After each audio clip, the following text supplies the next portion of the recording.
পশ্চিমবঙ্গের পূজার প্রস্তুতিতে রঙিন আলোকমালা, সজ্জিত প্যান্ডেল আর সবার মুখে এক অদ্ভুত আনন্দ, এগুলো যেন আমাদের ঐতিহ্যের এক অপরিহার্য অংশ।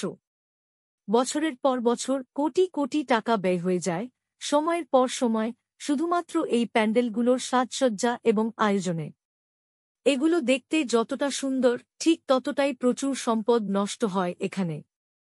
যদিও আমাদের আনন্দের শেষ নেই, এই সমস্ত বাহারি প্যান্ডেলগুলির পেছনে আমরা এক অদৃশ্য বাস্তবতাকে ভুলে যাই। আরেকদিকে যারা এই প্যান্ডেল সাজানোর আনন্দ উপভোগ করতে পারে না, তাদের জীবন প্রতিদিন সংগ্রাম। যাদের কাছে একবেলা খাওয়া বা পরিবারের জন্য কিছু প্রয়োজনীয় জিনিস কেনা, সেটাই বড় কথা। দুর্গাপূজা তো দূরের কথা, এই মানুষদের কাছে কেবল স্বপ্ন তাদেরও একদিন পূজা উদযাপন করার, আনন্দের রঙে মেতে ওঠার।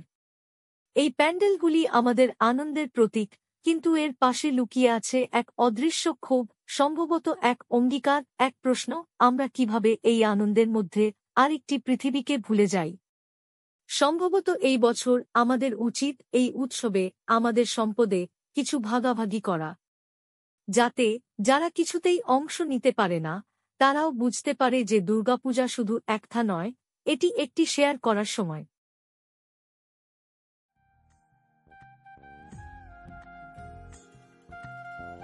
এই শাড়িগুলো দিয়ে আমি কালী পূজা, মায়ের পূজা করছিলাম। মায়ের পূজা অনেকে প্যান্ডেলে অনেক টাকা খরচা করে, আমি খরচা না করে শাড়িগুলো কিনে আমি প্যান্ডেল করি, এবং এই শাড়িগুলো আমি পরিবারের হাত দিয়ে গরিব লোককে দান করার জন্য ওই টাকা দিয়ে শাড়ি কিনছেন। হ্যাঁ, আপনার পুজো হয়ে গেছে, মায়ের পুজো হয়ে গেছে, সবকিছু হয়ে গেছে, আর এই শাড়িগুলা অন্য মা আবার অন্য মারা পড়তে পারে। প্যান্ডেল কিন্তু আমরা লক্ষ লক্ষ টাকা দিয়ে আমরা তৈরি করি, আর লক্ষ লক্ষ টাকা যদি আমরা শাড়ি কিনে যদি এইভাবে যদি আবার এই শাড়িগুলা যদি খুলে যদি আমরা গরিবদের হাতে তুলে দেই, এরা দুই ভাগে পুণ্য অর্জন করতেছে।